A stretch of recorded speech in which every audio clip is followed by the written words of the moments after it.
I've been going to church for a long time, and my faith was so strong when I was in middle school.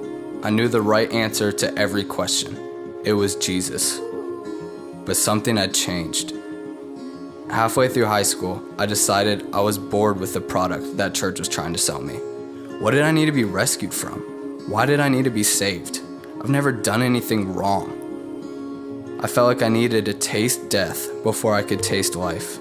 So that's what I set out to do. And like so many others, I searched for happiness in partying, girls, and even basketball. I believed that Jesus could swoop in anytime he wanted to. He could come in and take me away from all that destruction, but I wasn't going to give it up until that happened. But you know what? Jesus did step in. He did it by using a close friend of mine, a friend who was honest and called me out. He reminded me that I wasn't being the person I was meant to be. He challenged me, and I took that challenge. The truth is, all I need is Jesus, the real Jesus. And now I know what it's like to taste that life that Jesus offers. And not only did I find happiness, but I found joy and a life lived for Jesus. This is the best life of all.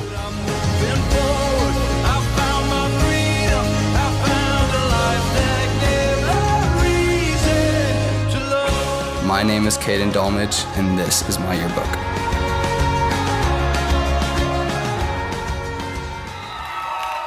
What is up, Wake? You heard? I've always wanted to do that. Now, for those of you who don't know me, my name is Caden Dulmage, and I'm a senior at the Creekview High School. Where are my Grizzlies at? Yeah. And just for the record, for my 4 years of high school, Creekview is 4-0 against Cambridge. Just saying. Creekview on top, let's go. Now, a few things about me, because I know you might be wondering. Yes, I do love ketchup on my tacos. It's delicious. Yes, I'm better than Joey at basketball and rock scuffed jeans better than Joey. Yes, I'm way taller than Sean Curry. And yes, my nose is significantly smaller than Jake Axon's. No, I'm just kidding. Love you, dude. No, but one thing y'all have to know about me is I'm a huge dreamer. Like, I would have the craziest dreams y'all could ever imagine. Like, I have those dreams where you wake up and you're just like, what the heck was that? Like, you guys know what I'm talking about? One night, I had a dream that I had taken over Thor's powers, because, I mean, come on, I already look like Chris Hemsworth. And I was shooting lightning out of my fingers, and I was, like, electrocuting Stephen Gibbs. It was awesome. No, but I never dreamed that I would be sharing my yearbook at Wake. Man, I'm so pumped to be here. I've been sitting in those seats since I was like a 3-foot freshman. No lie, check this picture out. Like, when I look at that picture, I'm like, how did Frodo get in a picture with my brother? Like, it's crazy. So middle schoolers, don't worry. Obviously, puberty is a beautiful thing. No, but I'm super excited to be sharing my yearbook. Man, I never thought I would be here. This place has had such an impact on my life and my faith. Man, I want to know who Jesus is, and I want to know who I am without Wake. And I just want to thank you guys for being here. Okay, so I went into this year with so many expectations. I mean, come on, it's senior year. Like, you dream about this time since you were like a little fetus. Man, I had expectations about varsity basketball and being a starter and hitting the game-winning shot. I had expectations about finding that high school sweetheart and locking her down like Joey did before he got old and ugly with Kayla. Man, I had so many expectations about where I was going in my life.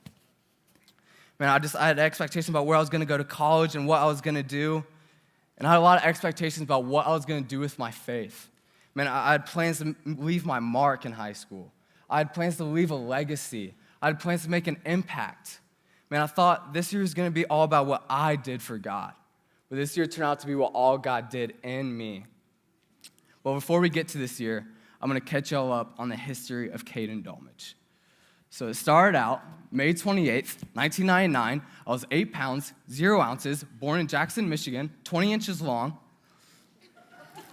No, I'm just playing, y'all. No, I started my story out like many of you. Man, I grew up always going to church. I was sitting in Sunday school, sitting in pews. I had that Bible where the pages looked like they were made out of straight gold. It was awesome. And man, I grew up and I was that good Christian kid. And yeah, I had good morals, and I was respectful, but my faith was on autopilot. I didn't really know who Jesus was, and I didn't really know who I was. So I went into high school completely having no idea who I was. But man, freshman year rolled around, and I thought I was gonna be basketball. I thought basketball was who I was. You see, I come from a family of athletes who have more than excelled in their sports. I mean, my mom played college basketball, my brother played college football, my sister played college soccer, and my dad went to the Olympics for ping pong, y'all. Okay, well, not really, but he's crazy good at everything he does. So in my mind, that's who I had to be. I had to be a college athlete. I had to find that sport that I excelled in. But in middle school, I was always the shortest on the team. Man, I was never the fastest or the strongest, but puberty started to kick in, I started to get taller, and I turned out to be one of the best kids on my freshman team. Man, I was starting point guard, I was leading my team in assists. Well, in the past, in middle school, I just led the team in bench minutes. I would just sit here all game, just waiting to go in. I legit would stuff my socks with like mints to keep myself from getting bored during the game. But man, freshman year was gonna be different. So I began to search for my happiness in basketball. Man, I'm just struggling with this mic, y'all. I'm sorry. This is awful. And man, freshman year was different. And as I started to miss Wake, as it went on to sophomore year, man, no one notices when your faith gets taken over by a sport.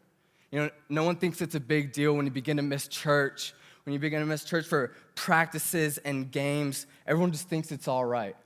So when basketball became my God, it just wasn't a big deal. But letting basketball become my God, become where I search for my happiness, is the beginning of letting my heart slip away from Jesus.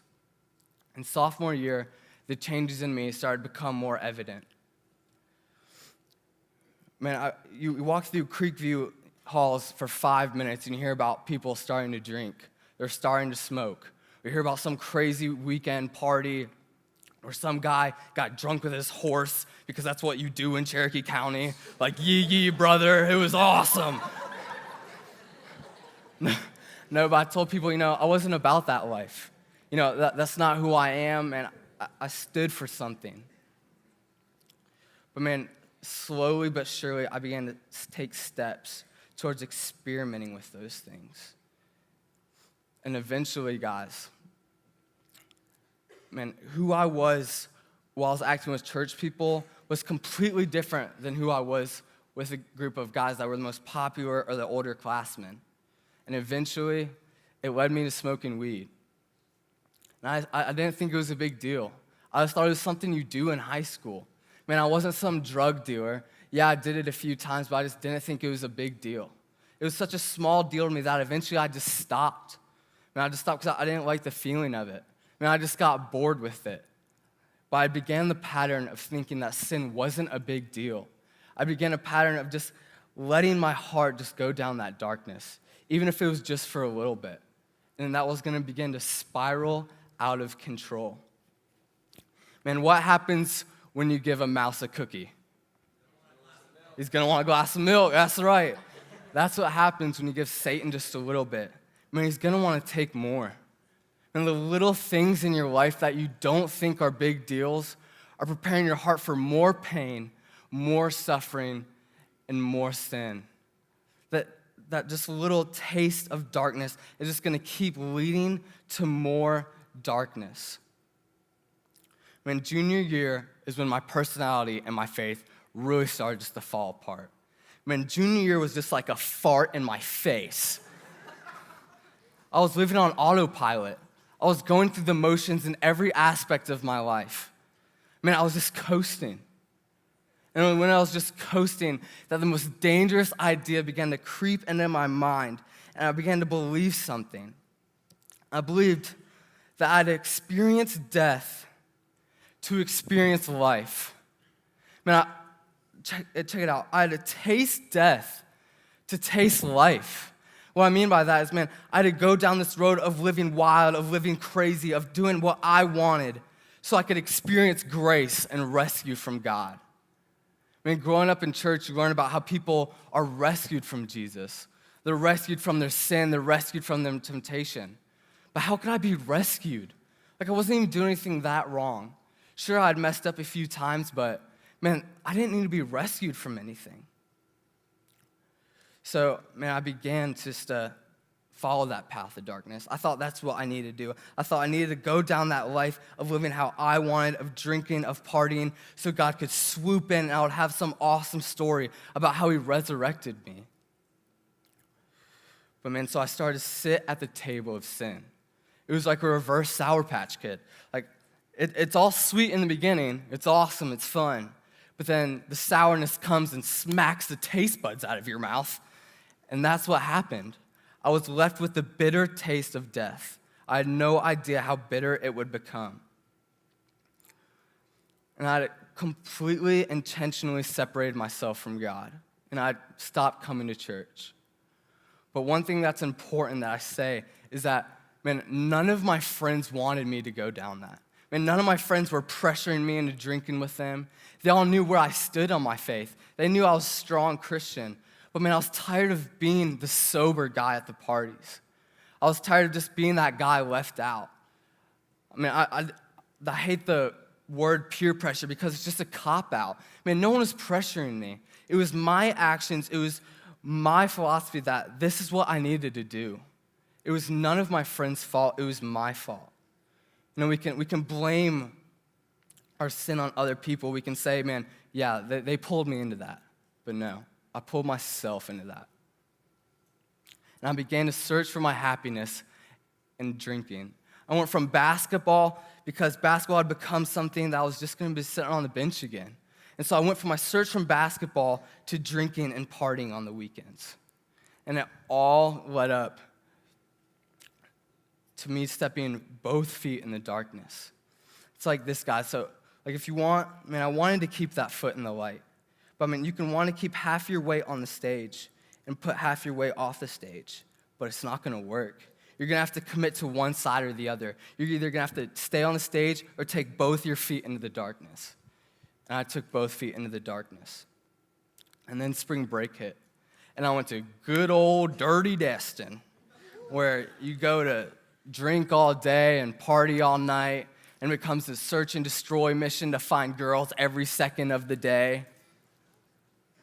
I mean, I was so disconnected from God. My sin had completely separated me from God. It had put up a wall. I had clouded my judgment to where I didn't even think about what mattered to me anymore. I didn't stand for the morals that I used to. I didn't value the things that I used to when I was strong in my faith and I wasn't disconnected. Man, I didn't value purity. Man, all this clouded judgment led to me going farther with a girl than I ever thought I would go. But man, it was gone. I had searched to taste death in life, but man, all I tasted was death. There was no life. Man, I just used the excuse, man, this is just what you do on spring break, it's fine. But I'd lost it. I'd lost things I could never get back. When even though I am where I am today, Jesus is still trying to pick up pieces and rekindle my heart. But man, I can't get some of those things back. They're gone. And sin is no joke. I mean, sin will lead you from one to the other. Because I began just dabbling with darkness, man, it just continued to spiral farther and farther. And when I got back to school that week, you know, everyone was talking about what crazy week they had. You know, it seemed to be a popularity contest of who had the craziest week or who had the craziest story of drinking or hooking up with a girl. But I just blocked it all out. I felt guilt and I felt shame, but I just tried not to let it bother me. But then, almost out of nowhere, this dude named Jake Axon comes to my house. And y'all, like, Jake was just a school friend. Like, you know that school friends you have that, like, you kind of feel obligated to say, like, what's up to when you walk past in the hall, but was just way too weird to hang out with outside of school. So, I mean, he ended up being at my house, and, man, he just asked me a question. It wasn't some life-changing question. It was just a simple, where are you at in your faith? Man, all it took him was him caring about me. All it took him was bringing up Jesus' name for me to really think about it. It just took him caring about me to say, man, this isn't who you are.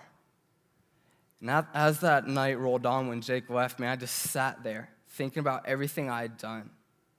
I mean, I realized that I had experienced death. I got what I wanted. I searched for death, but man, there's no depthness to it. It's never ending. I didn't find life in it. Man, I didn't have some crazy, sexy story how God came and rescued me from my sin. You know, there wasn't some talking donkey that came, or some angel that come down, or some burning bush where a man is speaking me through it while I'm on some acid trip. It was just me sitting there in pain and shame. Me thinking, why did I do that? I felt like I got punched in the soul by Conor McGregor. I felt stupid. I felt dumb for wanting to pursue that life. I felt dumb for wanting just to live for myself because I know that's not what God wanted me for. Man, what do you guys taste when you eat spicy food? Spicy food, right? So what do you taste when you eat death? I'll give you a hint, it's not Cinnamon Toast Crunch. Guys, I tasted death.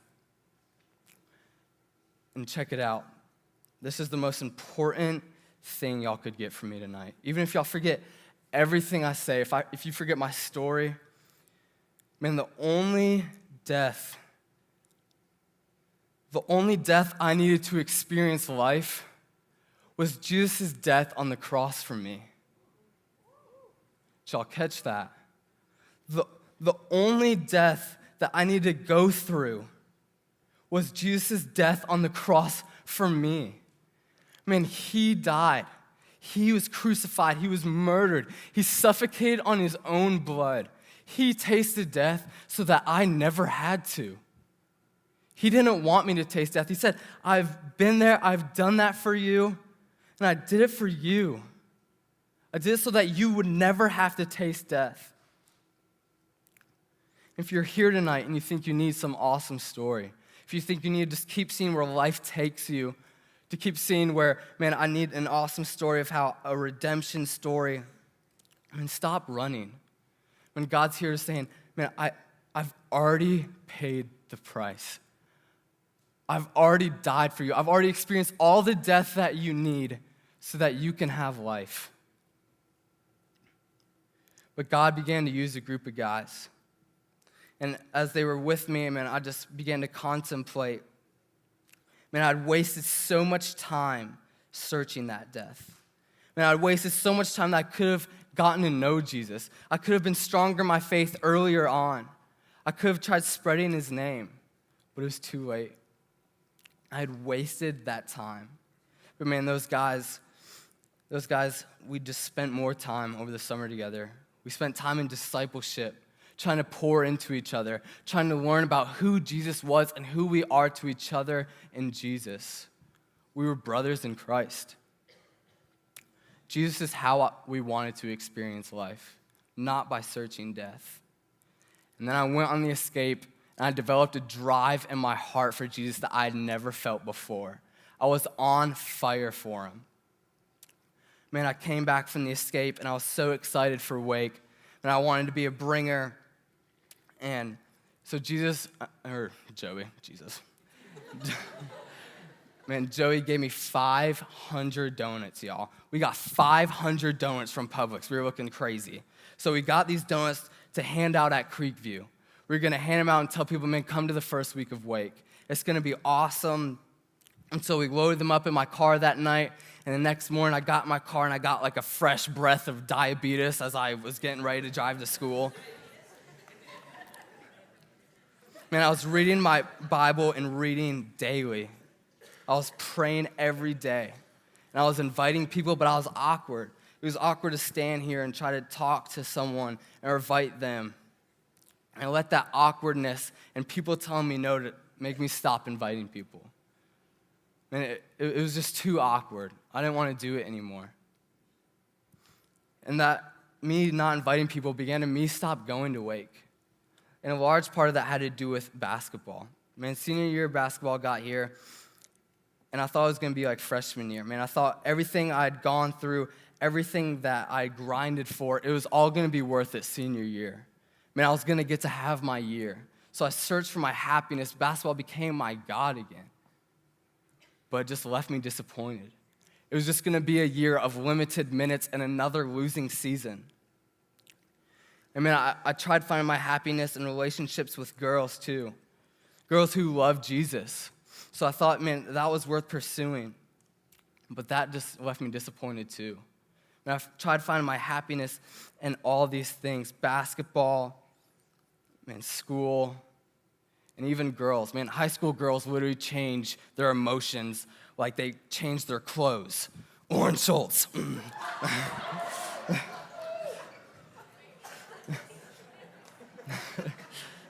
But man, pause got here, and it wrecked my world. Jesus had completely wrecked my heart and connected so many dots for me. Man, I wasn't even planning on going on pause. And we had senior night of basketball, which was our last home game, so I knew I was going to be playing a lot, so I was really excited. But Joey did it again, gosh. But Joey threatened to shave my eyebrows off if I didn't go, and obviously he will, so I knew I had to go. And man, I had no idea what was in store for me. The theme was rogue, and the theme was how, man, we are God's chosen people.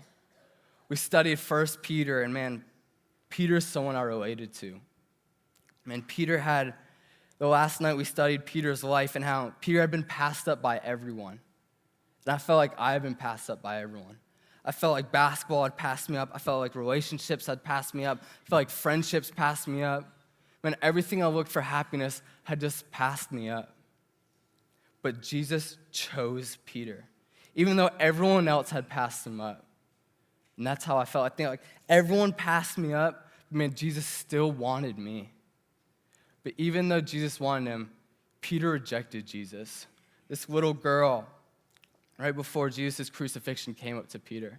He said, "Do you know Jesus?" And he rejected him. Man, that was me. I was rejecting Jesus even though he wanted me. He had searched for me, and I rejected him.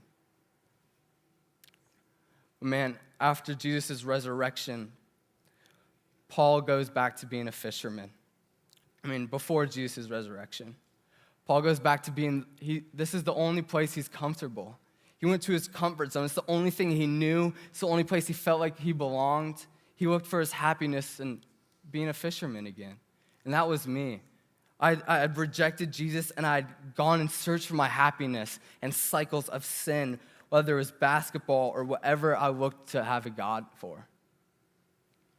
But man, Jesus, after his resurrection, Peter is out in the ocean fishing, and Jesus comes on the seashore, and he just calls out to Peter. And he says, "Peter, I still love you. Man, I want you. I don't care about your mistakes. I don't care if you rejected me. Man, I'm just going to pursue you, and I'm here." Man, Jesus had pursued me over and over and over again. It didn't matter if I rejected him. He still wanted me. He still pursued me again and again and again. Man, I couldn't believe it. And Peter is so in love with Jesus in the moment that he jumps out of his boat and he begins to swim towards Jesus. I felt like, man, Peter's me. This is what I need to do, man. I'm tired of rejecting him. Man, he's calling out to me. He's calling out to me on the shore saying, "Just swim to me." Man, I still want you. I still want your mistakes. I want all of you, and I wanted all of Jesus. And it was time for me to step out of my boat and swim at him with everything I had. And then Guatemala happened. Man, Guatemala was crazy. I don't even know where to begin. When we landed in the plane, I looked out of the window, or at least I looked over John's body because he wouldn't let me have the freaking window seat. Idiot. But as I looked out to the window seat, man, I just saw everything, and your boy was pumped. I was so excited. Man, we got in the truck, and we were going to be going to this place called Hope for Guatemala, which is the ministry there that Stone Creek partners with. And it's a little ways out from the city, so as we traveled there, man, the poverty became more intense. It just seemed like darkness was everywhere. Man, this was not a place for joy. But man, as we got to the ministry, it immediately had changed. It felt like a piece of hope, a piece of love for these kids. It felt like just the only life amidst the death. And I went into this week expecting two things. One, I knew I was going to work hard. I knew it was going to be a week full of hard working because I had heard about it from past people.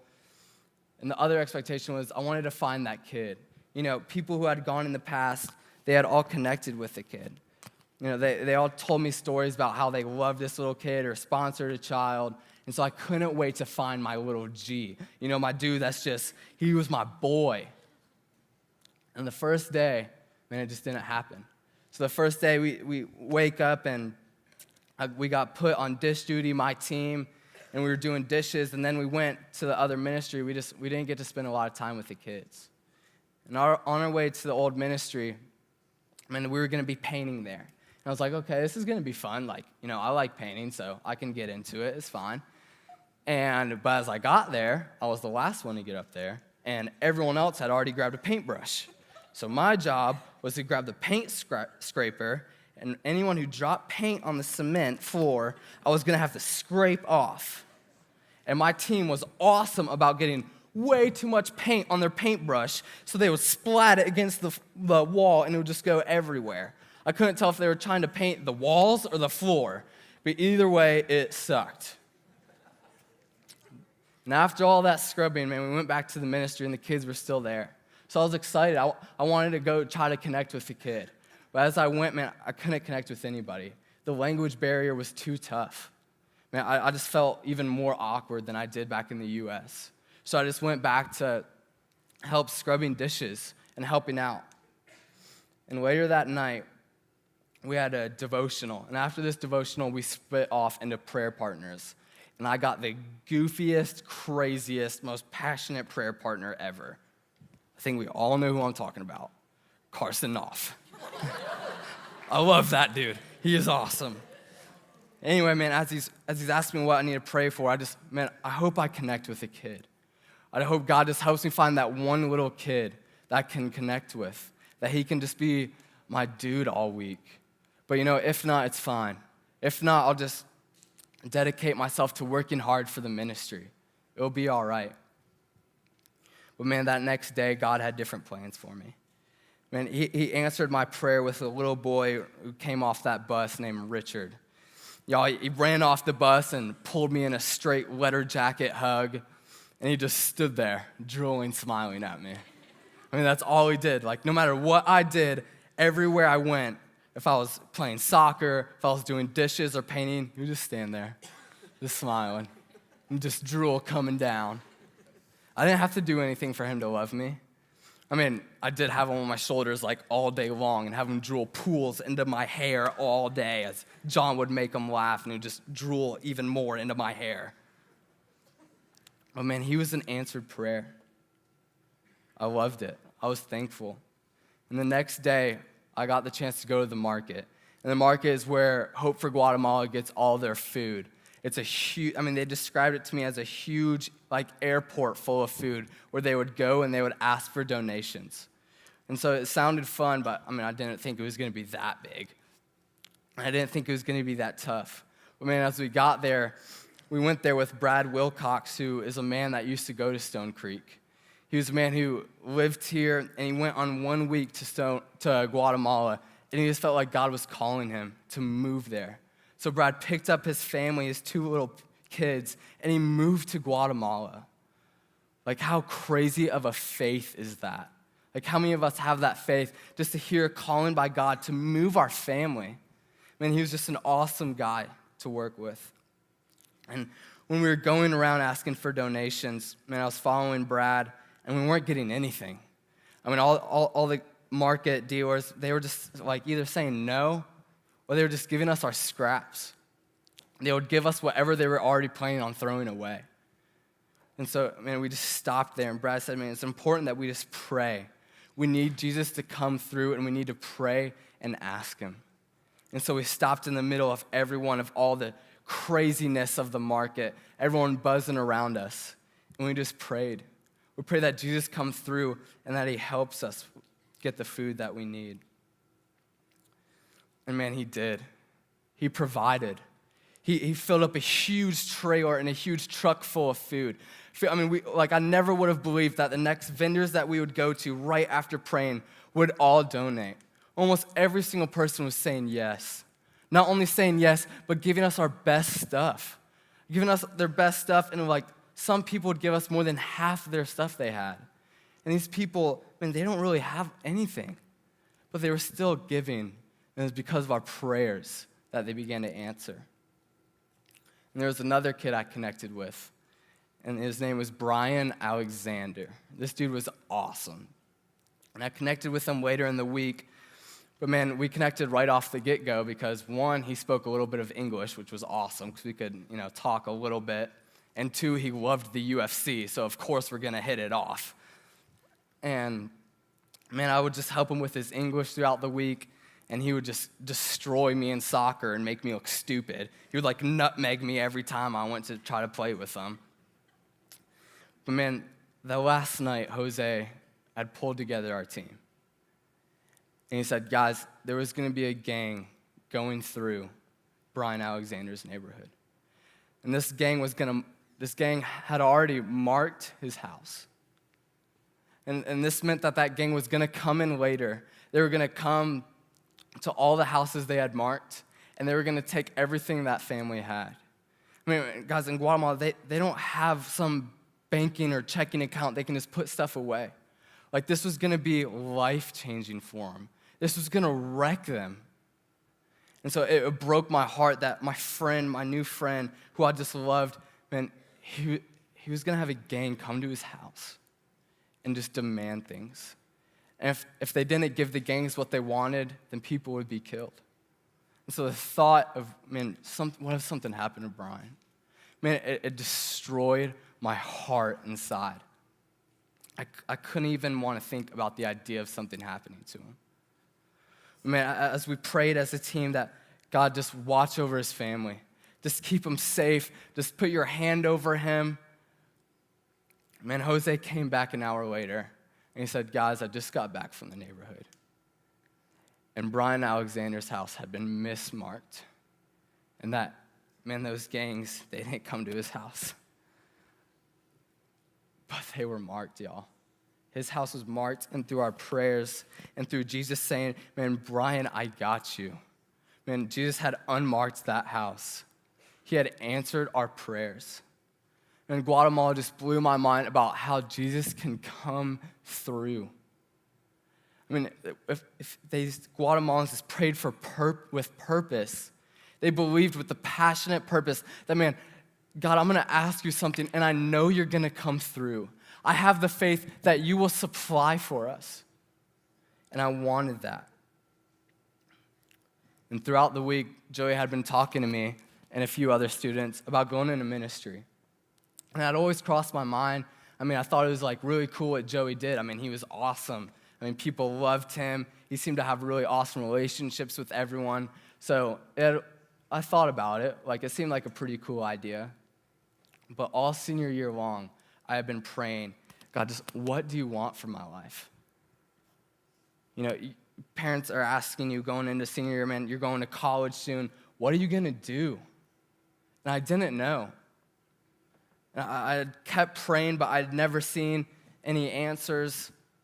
And so I prayed that week. I said, God, is this what you want from me? Do you want the life? Do you want me being a student pastor? Because if you want that, then God, just tell me. Just show me somehow so I know I can give my life to you. I wasn't getting any clarity. I wasn't hearing his voice. I wasn't hearing something that was telling me, yeah, that's what you need to do. So I just waited patiently. And all that changed. I was on the plane on the way back home. And I was diving into God's word. And I was just reading, God, just tell me something. And then I came across this verse, Exodus 4:12. Now therefore, go. I will be with your mouth, and I will teach you what you shall speak. Guys, all week, whenever Joey was talking to me about going into ministry, I was just, Joey, I don't know what I would say. I'm not funny like you are. I'm not smart biblically like you are. I'm not smart theologically. I don't have those life-changing messages that you could give. Man, I don't know just the words that I could use to help a student find Jesus. I don't think I could deliver a message like you can. Man, I don't have the words. And when I came across this verse, I was just like, what in the world? Like God was literally telling me, dude, I got you. Man, you don't have to worry about it. This is what I want for your life. Man, he's going to be with me. He was going to put me on his back, and he was going to put the team on his back, and he goes, man, I will tell you what to say. You don't have to worry about it. You don't have to worry about being unprepared. God doesn't equip the called, man.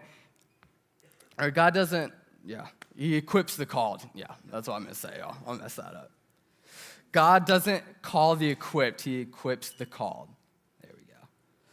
Man, God was just telling me, man, this is what I want for your life. Man, I want you to seek me, and I want you to help others seek me. And I will tell you what to say. I will be with you, and you don't have to worry. Just have faith in me. From that moment on, I've been going hard in the paint, y'all. Today is my 53rd day of reading my Bible in a row. That's the most I'd ever done.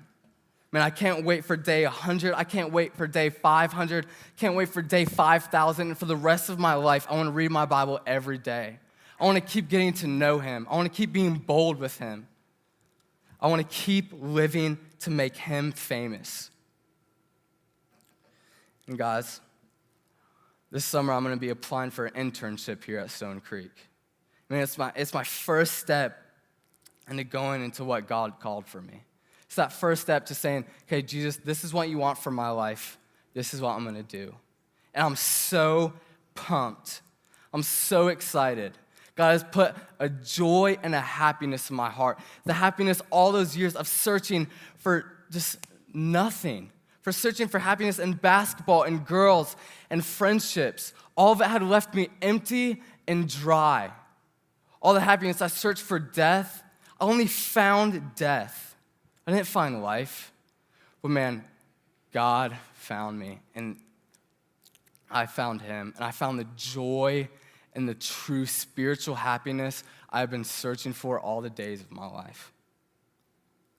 And guys, if I could leave you with just one challenge, don't wait to see where life takes you. Don't wait to have that cool rescue story where Jesus comes in some special way. Don't think that you can just live your life now, and then when you get your life all together, then you'll follow Jesus. You'll follow him when, you can have it all put together. Or you've made too many mistakes, you can't go back now. God's on the shore saying, come, just swim to me. Swim to me with everything you have, the way he did with Peter. I'm just praying that y'all swim to him with everything y'all have, because it's what I did, and it's what Jesus is radically changing in my life. But I want to thank a special few people at this church. I want to thank Jeff Cole, who in middle school, man, he just poured into me as a middle schooler. Man, he just set a foundation in my faith and made me want to come here. And I want to thank Stephen Gibbs for being such an awesome mentor to me and such an incredible student pastor. But most of all, I want to thank Joey. Man, I wouldn't be where I am without so many things you've done for me. You've done so many things when I was at my worst. You've done so many things at me for when I was at my best. All the times we spent hanging out, all the times we spent playing basketball. Man, you have been pouring into me, and I really can't comprehend. I can't picture the words I can say to you to make you realize how much of a role you've had in my life. And you have radically helped change my life. And the last thing I'm going to lead with you is the only death that you need to experience in life is the death of Jesus Christ on the cross. The price has already been paid for you. You don't need to wait. The time is now. Jesus is calling you now. My name is Caden Dulmage, and this is my yearbook.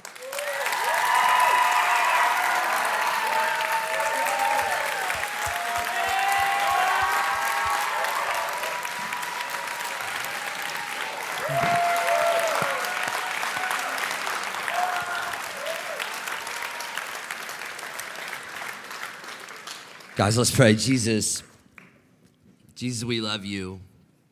And God, I'm so grateful that you are writing stories of redemption in these students. God, I'm so grateful that you use our stupidity to find us. God, even when we run away from you, that you run us down. God, even when we think that we know what's best for us, that you chase after us. God, I thank you for the way that you've transformed this dude. I thank you for the way that you have shifted his heart. God, I thank you for the calling that you've placed on his life and the way that tonight is not the end of his yearbook, but tonight is the beginning. Tonight is him taking a step of faith to say yes to everything that you've invited him into. And so, Jesus, I pray for every student in the room right now who is believing the lie that they've got to taste death to experience life. Jesus, that they would hear loud and clear tonight that the death of Christ on the cross is enough. It's enough. It satisfies every desire of their longing heart. And so for the ones who are on autopilot, Jesus, I pray that you'd wake them up. For the ones who are drowning, I pray that you'd reach out and rescue them. For the ones who are running, I pray that tonight the race would be over, that you'd catch them and that you'd find them and that they would see that you are all that they need. Jesus, thank you so much for this story. Thank you so much for tonight. We ask it in Jesus' name. And all God's people said, let's worship.